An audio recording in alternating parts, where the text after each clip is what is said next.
नमस्कार, मैं हूं मृत्युंजय कुमार झा। शाम के 5:30 बज चुके हैं और अगले आधे घंटे तक आपके सवालों का सबसे बड़ा मंच तैयार है। अगर आपने कमोडिटी में कोई ट्रेड किया है या फिर नया ट्रेड करना चाहते हैं, जानना चाहते हैं कि आपके लिए कहां पर कमाई के मौके बनेंगे, तो आप सवाल करिए और आप अपना सवाल पूछ सकते हैं। नंबर आप नोट कर लें जिस नंबर पर आप सवाल पूछ सकते हैं, 022-2300-1634।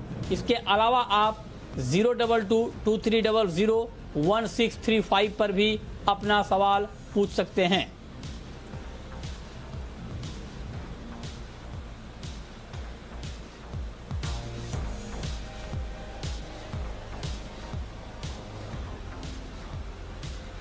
चलिए शुरुआत करेंगे गोल्ड से। और गोल्ड का मार्केट रिकवरी की कोशिश कर रहा है। क्या ये कोशिश कामयाब होगी? क्या गोल्ड के दाम यहां से बढ़ेंगे? इस पर हम सबसे पहले बात करेंगे और फिर बात करेंगे दाल की खबर पर और बारिश को लेकर क्या अलर्ट है, इस मुद्दे पर हम बातचीत करेंगे। आज हमारे साथ हैं भाविक पटेल ट्रेड बुल्स के, बीरेन वकील हैं पैराडाइम कमोडिटी के, बिमल कोठारी हैं आईपीजीए के वाइस चेयरमैन और आर.के. जेनामनी हैं सीनियर साइंटिस्ट आईएमडी के। आप सभी मेहमानों का बहुत बहुत स्वागत है। मेरा सबसे पहला सवाल बीरेन जी आपसे होगा। गोल्ड में कल की तेज गिरावट के बाद आज बाजार ऊपर आने की कोशिश कर रहा है। क्या ये कोशिश गोल्ड की कामयाब हो पाएगी? क्या लगता है आपको? फिलहाल तो स्टिमुलस ड्रिवन मार्केट है।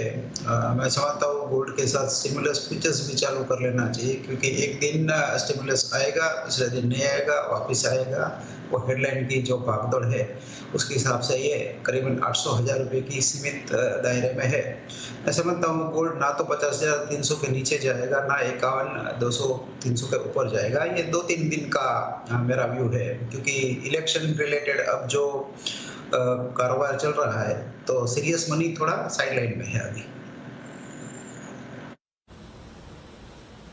अच्छा, ठीक है। भाविक पटेल जी, आपके हिसाब से गोल्ड में क्या किया जाए अभी? गुड इवनिंग मृत्युंजय जी। मुझे लग रहा है कि अभी भी इनफैक्ट इंट्राडे गोल्ड बाय करना चाहिए। गोल्ड दिसंबर कॉन्ट्रैक्ट अगर 50,220 के करीब आए तो बाय कर सकते हैं 50,500 के टारगेट के लिए। स्टॉप लॉस रख सकते हैं 50,110 का। और अगर किसी को 1-2 दिन के लिए भी अगर ट्रेड करना है तो आई थिंक गोल्ड मिनी एक अच्छा ऑप्शन है। 5 नवंबर का 51,000 कॉल, अगर वो 500 के करीब आता है तो बाय कर सकते हैं 750 के टारगेट के लिए और स्टॉप लॉस मेंटेन कर सकते हैं 400 का। आई थिंक 1-2 दिन में अभी अगर देखें तो कोई खास कोई डेटा है नहीं, इसलिए मुझे लग रहा है कि जिस हिसाब से डॉलर इंडेक्स जाएगा उस हिसाब से खुल जाएगा। पर एटलीस्ट नीचे से भी हमने कल देखा कि बाइंग आ रही है, तो I think by on dips की स्ट्रेटेजी रखनी चाहिए। अच्छा, तो आप कह रहे हैं कि गिरावट पर खरीदने की रणनीति होनी चाहिए। और अगर बिल्कुल करंट मार्केट प्राइस पर ट्रेड लेना हो भाविक जी, 50,400 के आसपास है मार्केट गोल्ड का, इस भाव पर एग्जैक्टली आज अगले 6 घंटे के लिए क्या ट्रेड लिया जाए? जी देखिए, इंट्राडे के लिए तो अभी मैंने जैसे बताया कि मुझे 50,400 पे तो नहीं, पर अगर 50,220 के करीब आता है तो वहां पे एक अच्छी बाइंग अपॉर्चुनिटी दिख रही है। तो आई थिंक थोड़ा संभल के रखना चाहिए। आई थिंक 50,220 के करीब आता है तो वहां से एक बार बाय कर सकते हैं। आज शाम को भी लग रहा है कि एटलीस्ट अपसाइड ही देखने को मिल सकता है, तो 50,500 से 50,600 के लेवल्स दिख सकते हैं। और इंट्राडे स्टॉप लॉस जो कल का लो है 50,110 का, वही मेंटेन कर सकते हैं। ठीक है, अब हम बात करते हैं चांदी की, सिल्वर की। चांदी पर आपका व्यू बीरेन जी क्या होगा? क्या चांदी में हालांकि कल बहुत गिरावट देखी थी, लेकिन आज मार्केट अच्छी रिकवरी की कोशिश कर रहा है। करीब 800 रुपए के आसपास की तेजी आई है चांदी में। तो चांदी में यहां से क्या मूव आप देख रहे हैं? यहाँ से 200-300 रुपया बढ़े तो 6170-61,700 के आसपास में शॉर्ट प्रेफर करूँगा। 62,000 का मीन्स 300 रुपये का छोटा स्टॉप लॉस है मेरा, और 60,800-900 का टारगेट रहेगा। चांदी पर आपकी राय भाविक जी, इंट्राडे के पॉइंट ऑफ व्यू से इंट्राडे में चांदी में क्या किया जाए? इंट्राडे में देखिए कल से अगर लो के करीब देखें तो 60,200 से ऑलरेडी 61,300 मतलब 1000 पॉइंट की रैली हम देख चुके हैं। और चांदी अगर यूजुअली देखें तो वो सीढ़ी लेके ऊपर जाती है और एलिवेटर लेके नीचे आती है, तो अगर करेक्शन जो आता है तो वो बहुत तेज आता है। आज के दिन भी मुझे लग रहा है कि एटलीस्ट आज कोई डेटा नहीं है तो ज्यादा मूवमेंट आ नहीं सकती चांदी में। तो चांदी में अगर गिरावट आती है 60,500 के करीब तो वहां से बाय कर सकते हैं। बाकी अगर ऊपर जाती है तो आई थिंक अवॉइड ही करना चाहिए। गोल्ड मुझे ज़्यादा बेहतर लगता है। तो अगर करेक्शन आता है तो गोल्ड में ज़्यादा बेहतर रहूँगा बाय के लिए।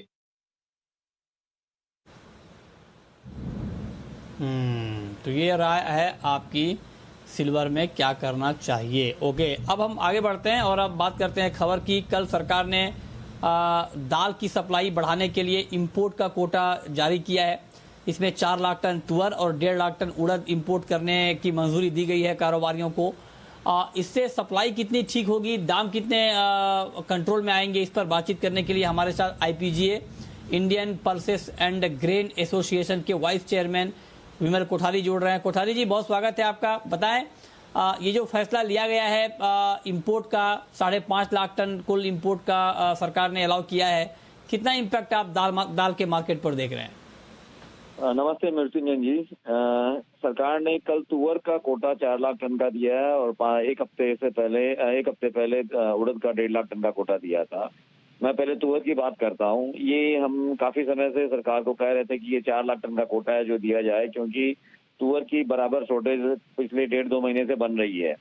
और हमने ये बताया, हमने सरकार की जानकारी में भी लाया था कि ये शॉर्टेज बन रही है, दाम बढ़ रहे हैं और दाम MSP से काफी ज्यादा चले गए हैं। MSP 60 रुपया है, जबकि जो देसी तुअर है उसके दाम कम से कम 85 रुपये तक चले गए थे, 85 से 90 रुपये तक।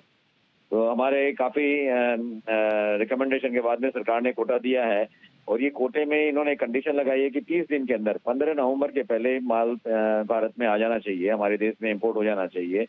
तो ये कंडीशन थोड़ी डिफिकल्टी है, क्योंकि मैं आपको बताता हूँ जो तुअर है दो जगह से मेनली आती है। एक तो म्यांमार से, तो म्यांमार में लगभग अभी हमारा वहाँ पे स्टॉक जो है लास्ट से 1.5 लाख टन पड़ा है, तो वो माल जरूर यहाँ आ जाएगा। और अफ्रीका से जो तुअर है वो उसको पहुंचने में कम से कम 25 से 30 दिन लग जाते हैं अगर शिपमेंट भी है। तो अभी कोई भी इंपोर्टर अगर अफ्रीका से माल खरीदेगा, वो सौदा करेगा, माल का शिपमेंट होगा और माल आएगा, तो मुझे नहीं लगता कि वो 15 नवंबर तक यहाँ पहुंच पाएगा। तो हमने एसोसिएशन की तरफ से सरकार को ऑलरेडी एक रिप्रेजेंटेशन भेजा है कि आप इसको 15 नवंबर की जगह 30 नवंबर तक इसको टाइम बढ़ाएं, क्योंकि हमारे यहाँ भी सामने फेस्टिवल सीजन है और मेन फेस्टिवल्स है। तुअर की डिमांड बराबर बनी रहेगी।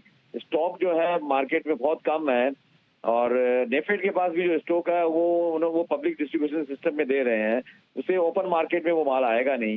इसलिए तुअर की शॉर्टेज खास कर ये जो नेक्स्ट 45 दिन है उसमें बना रहेगा। और क्रॉप भी जो है वो फर्स्ट वीक ऑफ दिसंबर से पहले क्रॉप आनी नहीं है।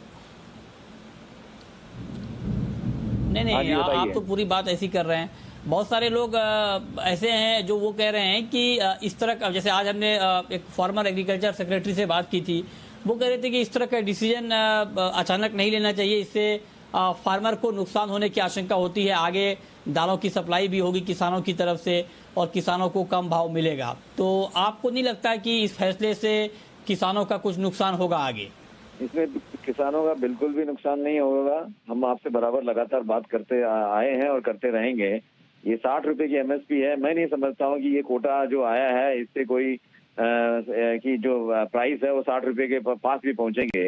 हालांकि 5-4 रुपए की, क्योंकि सरकार भी चाहती थी कि थोड़े प्राइस कूल डाउन हो जाए और ये इस फैसले से 5-4 रुपया किलो की मंदी आई है, लेकिन इसमें मैं बहुत ज्यादा बड़ी मंदी नहीं देखता हूँ, क्योंकि मैंने आपको बताया सप्लाई पूरी तरह से सप्लाई में इशू है, सप्लाई कंस्ट्रेंट है, सप्लाई की बहुत बड़ी कमी है और ये अभी नई क्रॉप आने में अभी टाइम लगेगा। और आपको एक बात अभी जानकारी मिली होगी कि नॉर्थ कर्नाटका और उधर में काफी जोर से बारिश है, बाढ़ आ गई है, इससे क्रॉप के डैमेज होने का अंदेशा भी आ रहा है। हालांकि अभी इसकी कोई पुख्ता रिपोर्ट नहीं है कि कितनी क्रॉप डैमेज हुई होगी। तो इससे सामने तुअर में लग नहीं रहा कि इसमें की शॉर्टेज में कोई बहुत जल्दी इसमें फायदा मिलने वाला है। ये शॉर्टेज बनी रहेगी और जब तक ये क्रॉप पूरी भरपूर नहीं आएगी तब तक ये भाव जो है कोई भी बहुत ज्यादा नीचे आने वाले नहीं है। इसलिए जो आज तक किसानों का जो आपने कहा है कि किसानों का जो इंटरेस्ट है, किसानों को इसमें कोई भी, मेरे हिसाब से रादर ये कंज्यूमर को इसमें रिलीफ मिलने वाला है, क्योंकि हमें की जो पॉलिसी है वो बैलेंस होनी चाहिए। किसानों को नुकसान नहीं होगा और कंज्यूमर के फायदे के लिए ये कदम सरकार ने उठाया है। चलिए देखते हैं, हम भी यही उम्मीद करते हैं कि फार्मर को नुकसान ना हो और कंज्यूमर की जेब भी ज़्यादा ढीली ना हो, इस दोनों बात का ख्याल रखना चाहिए। बहुत शुक्रिया विमल जी आपका हमारे साथ जुड़ने के लिए और इस खबर पर जाएगा। अपनी राय देने के लिए। चलिए आगे बढ़ते हैं। Thank you. ओके, चलिए अब हम शुरू करते हैं सवाल जवाब। पहला सवाल है दीपक का, हरिद्वार से। पूछिए Deepak ji. Good evening sir. Good evening, hello. पूछिए। सर मुझे क्रूड के बारे में पूछना है। एक्चुअली सर मैंने ना सुन रहा हूँ, पूछे 295 दीपक जी। मैंने क्रूड में 2950 से 5 लॉट सर सेल किए हुए हैं, तो आज के बारे में बता सकते हैं क्या होगा? 2950 पे आपने सेल किया है, अभी मार्केट है 2930, मतलब आप फायदे में हैं। तो क्या बीरेन जी अभी इनको शॉर्ट में बने रहना चाहिए, कुछ और दाम नीचे आएंगे क्रूड के? क्या सुझाव होगा आपका दीपक के लिए? 2880 2890 तक आ सकता है प्रोबेबली आज रात को या कल तक। तो 2900 के नीचे 2900 के नीचे वो प्रॉफिट बुक कर सकते हैं। अच्छा ठीक है, तो आप कह रहे हैं कुछ और नीचे यहाँ पर आ सकता है, इस पर आप नजर रखिए। मेटल का मार्केट भाविक जी आपको ओवरऑल कैसा लग रहा है? अच्छा, इस बीच सुल्तान जुड़ रहे हैं हमारे साथ गुजरात से। सुल्तान जी पूछिए पहले आप। बीरेन जी से सवाल है। पिछली बार बात हुई थी, उन्होंने बोला कि कपास खली में ध्यान मत दीजिए, पर अभी ये बारिश वगैरह से काफी नुकसान हुआ है, तो कुछ फंडामेंटल में कुछ चेंजेस आए हैं क्या? अभी ले सकते हैं लॉन्ग टर्म के लिए कुछ मार्केट? बताइए बीरेन जी, कॉटन सीड ऑयल केक के फंडामेंटल में कोई बदलाव आपको दिख रहा है? इसके खुद के फंडामेंटल में ज्यादा बदलाव नहीं है, लेकिन साइड बाजार सोयाबीन, चना ये सब तेज है और हार्वेस्ट थोड़ा डिले हो चुका है बारिश के हिसाब से। तो आज मैं उनकी फेवर में जवाब दूंगा, मैं बाय करूंगा। मतलब मैं बाय की रेकमेंड उसको दे रहा हूं कि बाय करें। ठीक है, अगला सवाल है भीम पवार का, एमपी से हमारे साथ जुड़ रहे हैं। पूछिए पवार साहब। हाँ सर, मेरा सवाल ये है कि जब गोल्ड का भाव 56-57 हजार रुपये हो गया था, उसके बाद कोरोना की वैक्सीन की खबर आते ही 6-7 हजार रुपये नीचे आ गया। हाँ। तो सर अब मैं जानना चाह रहा था कि वैक्सीन तो आई नहीं है, अब जब वैक्सीन आ जाएगी तो कितना भाव गिर जाएगा? 10-12 हजार रुपये गिर जाएगा क्या? हाँ, ये सवाल आपका बिल्कुल जायज है कि सिर्फ वैक्सीन की खबर से दाम टूट गए थे और आप कह रहे हैं कि जब वैक्सीन आ जाएगी तो कितनी गिरावट आएगी। बताइए भाविक, जब पक्के तौर पर वैक्सीन आ जाएगी आधिकारिक तौर पर, तब कितनी गिरावट की संभावना आपको गोल्ड में दिख रही है? देखिए, जब बातचीत हो रही थी कि वैक्सीन आ गई, तब एक्चुअली अगर गोल्ड का प्राइसेस देखें तो वो थोड़ा बहुत और ऑलरेडी स्ट्रेच हो चुका था, मतलब 52-53,000 के करीब आ चुका था। तो उसके बाद गिरावट आना थोड़ी संभावना है कि मतलब भारी गिरावट आ सकती है। अभी अगर प्राइसेस देखें तो वो जो हाई है उससे ऑलरेडी काफी नीचे आ चुका है। तो अभी एक्चुअली एक्सपेक्टेशन भी इतनी नहीं है कि यहाँ से अगर गिरावट आए तो ज्यादा गिरावट आए। आई थिंक मैक्सिमम अगर गिरावट आ सकती है तो 47,000। आई थिंक 47,000 के नीचे सस्टेन करना भी आई थिंक थोड़ा डिफिकल्ट है। तो अगर आप एक्सपेक्ट कर रहे हो तो मैक्सिमम 47,000 मुझे ज्यादा नहीं लग रही है, क्योंकि अगर अभी पॉजिटिव सेंटीमेंट भी देखें तो थोड़ा पॉजिटिव है।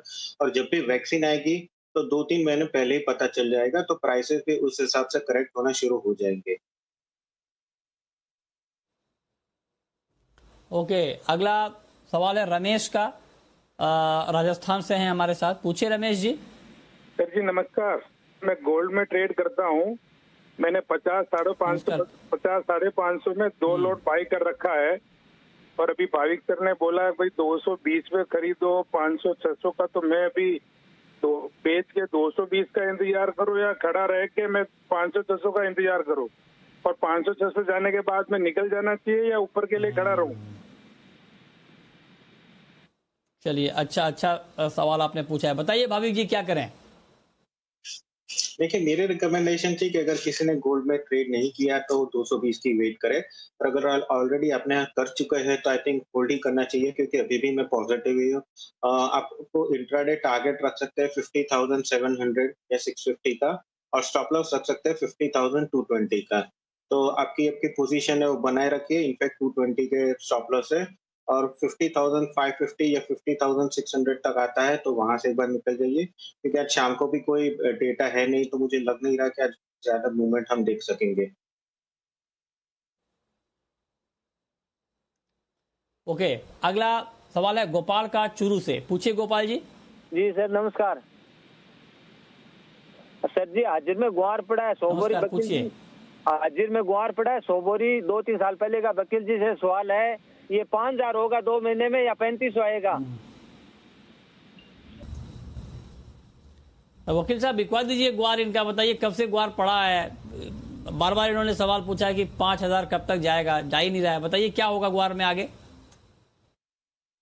ग्वार में 37 से 42 के बीच में रहना चाहिए। काफी टाइम से इसी रेंज में ये लोग रहेगा। ग्वार का प्रॉब्लम ये है कि कोरमा के हिसाब से उसको ऊपर जाना है, लेकिन गम उसके पाँव में बेड़ी बन के बैठा है, तो गम नीचे खींचता है, कोरमा ऊपर खींचता है, इसलिए ये लॉकअप हो गया है। गम गम गम दे रहा है ग्वार को, आप ये कह रहे हैं कि ओके ठीक है। अगला सवाल है सुशील कुमार का, राजस्थान से हैं। पूछिए सर नमस्कार। हेलो नमस्कार, पूछिए जी। जी पूछें सर। सर क्या राष्ट्रपति ट्रंप का दोबारा बनने के बाद ग्वार कोई 15,000 और गम क्या 30,000 और सोना 65,000 हो जाएगा क्या? अच्छा, ग्वार क्या बोला ना, ग्वार 15,000, गम 35,000, सोना 60,000। बताइए भाविक जी, ट्रम्प साहब अगर वापस प्रेसिडेंट बनते हैं तो गुआर उसमें तो मुझे पता नहीं, पर आई थिंक सोने में भी मुझे लग रहा है कि 65,000 तो आई थिंक इम्पॉसिबल ही लग रहा है, एटलीस्ट इलेक्शन के बाद। ज्यादा से ज्यादा अगर ऊपर जाए तो 55,000, क्योंकि अगर अभी देखें तो एक्सपेक्टेशन है कि बाइडेन ज्यादा आगे है, तो आई थिंक बाइडेन ही आएंगे। पर अगर क्लोज इफेक्ट रहते हैं, क्लोज इफेक्ट इलेक्शन रहता है और 2-3 महीने में रिजल्ट में थोड़ा अफरा-तफरी होती है, तो थोड़ा गोल्ड ज्यादा बढ़ेगा। तो अपसाइड मैक्सिमम 55,000 ही आपकी है अभी तो। ठीक है। अगला सवाल है कैलाश मोदी का, सदलपुर से हैं हमारे साथ। पूछिए कैलाश जी। नमस्कार सर। सर मैंने कॉपर में 20 रुपए 85 पैसे के अंदर शॉर्ट की पोजीशन बढ़ाई है, तो क्या ये 15 रुपए जाएगा? 515 रुपए। 515 रुपए तक जाएगा क्या? बताइए भाविक जी, 515 का लेवल कॉपर में है क्या संभव? जी देखिए, कल भी 522 का लो बनाया था, आज भी अगर मैं सपोर्ट देखूं तो 522 है। तो अगर 522 के नीचे जाते हैं तो जरूर से हम 516 या 515 तक देख सकते हैं। तो आप आपकी शॉर्ट की पोजीशन है बनाए रखिए। आई थिंक 532 के ऊपर जाता है तो ही मुझे लग रहा है कि और तेजी आ सकती है, क्योंकि कब से अगर सितंबर से भी देखें तो 532 533 के ऊपर सस्टेन नहीं कर रहा है कॉपर। अगर ऊपर भी जाता है तो वापस नीचे 521 520 के करीब आ जाता है, तो एक रेंज में लॉक हो गए। जैसे ही 520 ब्रेक करता है तो आई थिंक आपको ब्राउन 515 आराम से आ जाएगा। ठीक है। गजेंद्र सिंह हैं हमारे साथ। पूछिए सिंह साहब। हाँ सर, मैंने ना मार्च 2019 में ना गोल्ड लिया था फिजिकल के अंदर 20 तोला 31,200 पे। तो क्या उसको होल्ड करूं या अभी प्रॉफिट बुक करूं? 31,200 पे, वाह बहुत अच्छे लेवल पे आपकी बाइंग है। बताइए बीरेन जी, अभी और होल्ड करें या निकल जाए, प्रॉफिट बुक कर लें? होल्ड करना चाहिए। ये लंबी रेस का घोड़ा है, और जो मैंने बार बार इसमें बताया है कि मैं अराउंड दिवाली के बाद या दिवाली के आसपास कहीं भी इसको 56-57 के आसपास देखता हूं, तो वो इसमें अभी भी मैं कायम हूं। शायद इलेक्शन रिजल्ट में कुछ अनएक्सपेक्टेड आएगा या वाइल्ड कार्ड आएगा तो ये और भी जा सकता है। लॉन्ग साइड में बने रहना चाहिए। ओके, अगला सवाल है गजानन का, महाराष्ट्र से हमारे साथ जुड़े हैं। पूछिए Gajanan ji. Sir soybean seed में क्या करना सर? सोयाबीन अभी तो फसल निकालना चालू है। अभी मैं एक फार्मर बोल रहा हूँ सर, तो आपने को ठीक है, आप फार्मर हैं, आप जानना चाहते हैं कि सोयाबीन में अभी क्या करना चाहिए, सोयाबीन के दाम और बढ़ेंगे क्या? ये आप एक किसान का बिल्कुल जायज सवाल है। बीरेन जी बताएं, आपसे मैं उम्मीद करता हूं कि आप किसान को बहुत अच्छे से गाइड करें कि अब सोयाबीन की नई फसल आ रही है, क्या जो किसान अपनी फसल को कुछ दिन तक रोक कर रख सकते हैं, क्या उनको रखना चाहिए, आगे अच्छा भाव मिलेगा, क्या क्या सुझाव होगा आपका? अक्टूबर, नवंबर, दिसंबर यानी अगले 3 महीने की जो विंडो है वो काफी सपोर्टिव है प्राइसेस के लिए। उसमें भी दो मैं व्यू दूंगा, जैसे कि नया सोयाबीन की तुलना में पुराना सोयाबीन है ओल्ड स्टॉक, वो काफी ज्यादा आउट परफॉर्म करेगा क्योंकि उसकी क्वालिटी अच्छी है पुराने सोयाबीन की, मॉइस्चर भी नहीं है उसमें। लेकिन नया जो जिनके पास है सोयाबीन उसको भी थोड़ा रोक के रखना चाहिए, क्योंकि हवा थोड़ी कम हो जाएगी, मॉइस्चर कम हो जाएगा तो आगे थोड़ा फायदा मिलेगा। ये भाव अभी के जो भाव है मुझे वो बेचने के नहीं लग रहे। ठीक है, चलिए अब बात करते हैं एक और बड़ी खबर की। बड़ी खबर यह है कि बेमौसम बारिश ने तेलंगाना, आंध्र प्रदेश, कर्नाटक और ओडिशा में भारी मुश्किल बढ़ा दी है और हैदराबाद के हालात तो और भी खराब हैं। हैदराबाद सैलाब में तब्दील हो गया है, जबरदस्त बारिश हुई है। अब आगे के हालात क्या हो सकते हैं ये समझाने के लिए, बताने के लिए हमारे साथ आईएमडी के सीनियर साइंटिस्ट आरके जेनामनी जी जुड़े हैं। जेनामनी जी, बहुत बहुत स्वागत है आपका। और हैदराबाद की बारिश ने बहुत तबाही मचाई है, जान माल को बड़ा नुकसान हुआ है। अब क्या रिपोर्ट है, आगे क्या बारिश और होगी या अब पूरी हो गई है, अब यहाँ से और ज्यादा बारिश की संभावना नहीं है, क्या रिपोर्ट है? नहीं, देखिए ये जो हैदराबाद का जो है अक्टूबर महीना में जो कल नाइट में जो हुआ है या सुबह जो 8:30 तक जो 24 आवर रेन था वो 19 से लेकर के 32 सेंटीमीटर, अगर ग्रेटर हैदराबाद मेन सिटी का डाटा आप एनालिसिस करेंगे तो 19 से 32 सेंटीमीटर रेन हुआ है। और इसका जो है सबसे ज्यादा बारिश नाइट में हुआ था, रात को 8:30 to 11:30, जिसमें 9 से 15 सेंटीमीटर रेन गिरा था। बॉम्बे में जैसे होता है एकदम से सडनली, जिसकी वजह से वो सिटी कोप अप नहीं कर पाया इसका ड्रेनेज सिस्टम। और आपको मालूम होगा कि हम लोग रेड कलर वार्निंग 3 दिन पहले दे चुके हैं कि एक डिप्रेशन है, लैंड के अंदर जा रहा है, तेलंगाना में एक्सट्रीमली हेवी रेन होगा, वो हुआ है। अभी आगे का जो फोरकास्ट है, अभी तो हैदराबाद क्लियर है, रेन का ज्यादा इम्पैक्ट नहीं रहेगा। अभी जो साउथ महाराष्ट्र और नॉर्थ कर्नाटक उसी के एरिया में ज्यादा बारिश होगा। अभी डिप्रेशन जो है गुलबर्ग के 70 किलोमीटर जो है नॉर्थ वेस्ट में है, और ये पूना डिस्ट्रिक्ट, 17 डिस्ट्रिक्ट, ये काफी मतलब हैवी रेन और फ्लडिंग होने का चांस है। अभी ये सिस्टम अरेबियन सी में चला जाएगा कल तक या कल नाइट 16 तारीख तक। बॉम्बे में भी हैवी टू वेरी हैवी कल हो सकता है। 48 आवर के बाद मेन लैंड में कोई रेन का वार्निंग नहीं। मुंबई में सर क्या बताया आपने, मुंबई में कल भारी बारिश की संभावना है, सिर्फ कल या अगले 2-3 दिनों तक? मुंबई को लेकर क्या खास रिपोर्ट है बारिश का? कल हम लोग, बिकॉज मुंबई का साउथ में ये सिस्टम जाएगा आज लो प्रेशर और अरेबियन सी के अंदर वो घुसेगा, तो इसीलिए हम लोग मुंबई को मॉनिटरिंग में रखा है। और पर्टिकुलरली साउथ मुंबई जो है heavy to very heavy rain दिए है।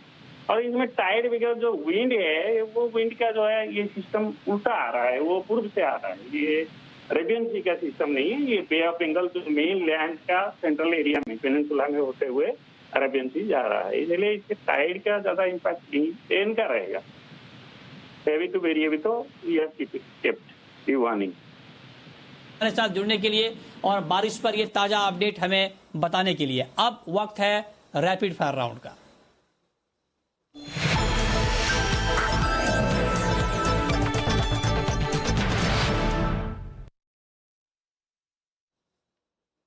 भाविक जी, आपकी पहली रैपिड फायर कॉल। गोल्ड दिसंबर कॉन्ट्रैक्ट 50,220 पे मैं रिकमेंड करूंगा लॉन्ग, 50,500 के टारगेट के लिए स्टॉप लॉस 50,110 का। आपकी कॉल बीरेन जी। लेट सेल प्रेफर करूंगा 151 में, 15220 का स्टॉप लॉस रहेगा, 148 का टारगेट रहेगा। आपकी आखिरी कॉल भाविक जी। निकल अक्टूबर है वो मैं बाय की रिकमेंड करूंगा 1103 पे, टारगेट रहेगा 1118 का और स्टॉप लॉस रहेगा 1092 का। ओके, चलिए तो ये राय है आपकी कि कहां पर ट्रेड अभी लेना बेहतर रहेगा। बहुत शुक्रिया भाविक जी आपका और बीरेन जी आपका हमारे साथ जुड़ने के लिए, बताने के लिए कमोडिटी में कहां पर कमाई के मौके बनेंगे।